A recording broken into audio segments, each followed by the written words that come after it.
call kakak lebih kurang 1 minggu yang lalu. Kenapa, Mbak?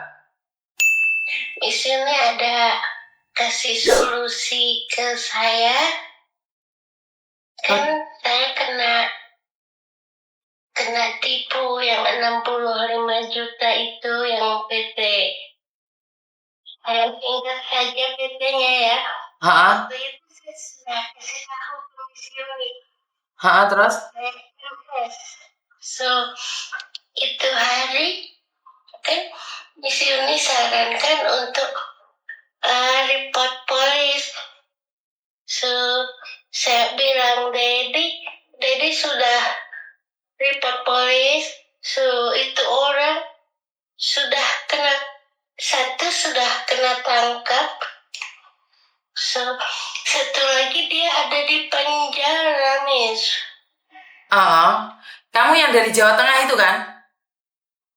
Yang saya Mam Thailand, Dedi saya Indon. Terus? Saya mau ucapin terima kasih sangat atas saran dari Miss Yuni. Oke, jadi sudah ditangkap sama polisi? Sudah ditangkap yang satu yang datang ke rumah saya itu. So yang lagi satu itu yang dia punya account bank yang saya ada transfer, dia ada dalam penjara. Oke, jadi sudah di penjara ya? Yang lapor bukan saya saja. Kata polisnya sudah ada beberapa orang report masalah dia, bukan satu orang saja. Dia ambilnya itu orang-orang university saja.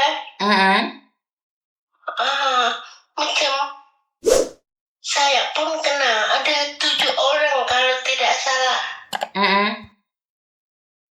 Misioni itu sangat berarti, bermakna buat saya. So, saya punya kawan pun suruh subscribe channel Misioni biar dia tidak kena macam saya. Oke, terima kasih. Jadi intinya adalah saran saya kemarin kamu jalankan dan orangnya sudah tertangkap. Waktu itu kan saya bingung harus macam mana ini. Misal uang tidak ada kembali pun tak apa, tapi saya mau jumpa orangnya saja. So mau dia macam mana kan ini masalah. Terus saya ada tengok semua konten Misioni. Sepertinya ini bisa kasih solusi, harus macam mana dulu saya melangkah macam itu kan.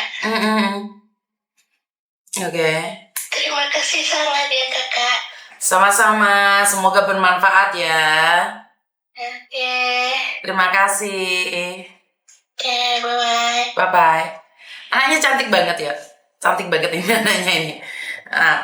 Oke, jadi terima kasih. Ternyata apa yang saya berikan bisa bermanfaat dan akhirnya tertangkap polisi. Jadi seminggu yang lalu kalau nggak salah dia telepon saya dan bercerita tentang seperti apa dan bagaimana Indo Thailand blasteran, betul. Dedinya orang Indo ya. Dedinya orang Indo, mamanya orang Thailand. Ya, tapi dia di Jawa Tengah. Jadi ini anak berpendidikan, tapi kebetulan juga tertipu. Jadi yang tertipu itu bukan cuma pembantu. Makanya saya merasa aneh bahwa mengatakan di channelnya Yuni itu semua kebobrokan TKW itu dibongkar. Ya sebenarnya masalah kebobrokan itu bukan hanya di Makau, bukan hanya di Hong Kong, bukan hanya di Jakarta, bukan hanya di satu tempat. Tapi kebobrokan itu dari hati.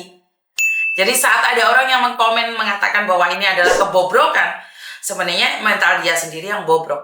Menurut pendapat saya seperti itu malahan.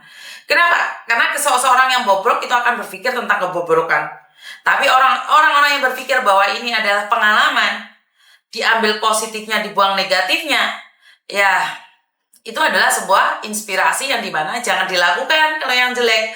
Kalau yang baik ya udah kita lakukan. Nih, kalau para sindikat yang dengerin, ya jangan sampai kalian meneruskan, karena sekarang ada Yuni yang bergerak secara sendiri, tapi ada dekengan dari pusat.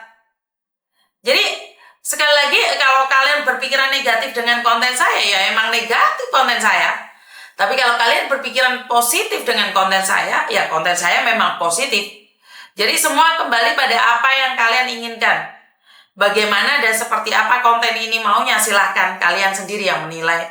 Jadi buat teman-teman, saya selalu berdoa agar kita mampu melakukan yang terbaik versi kita.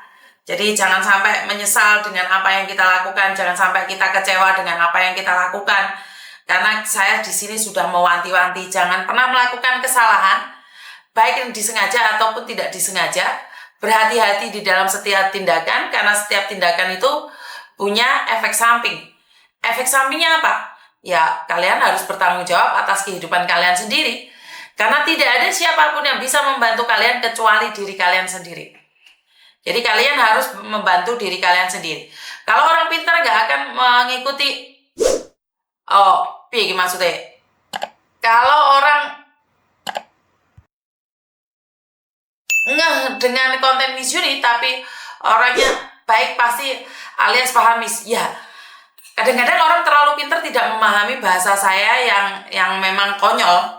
Bahasa saya memang yang saya rasa memang konyol ya, karena bahasa saya ini ala orang jalanan, karena kita tidak mempedulikan apapun yang dikatakan oleh orang lain.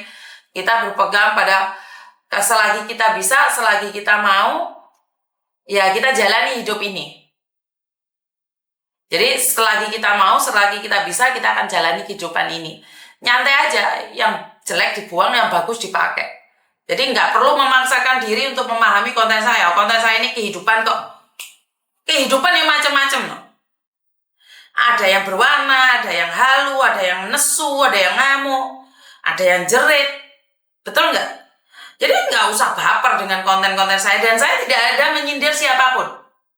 Di konten ini tidak ada siapapun yang saya sindir. Karena saya tidak pernah menyindir siapapun. Dan saya tidak pernah berhubungan dengan siapapun. Saya tidak ada masalah dengan siapapun. Jadi jangan baper kalau sama saya. Jadi saya jangan baperan sama saya.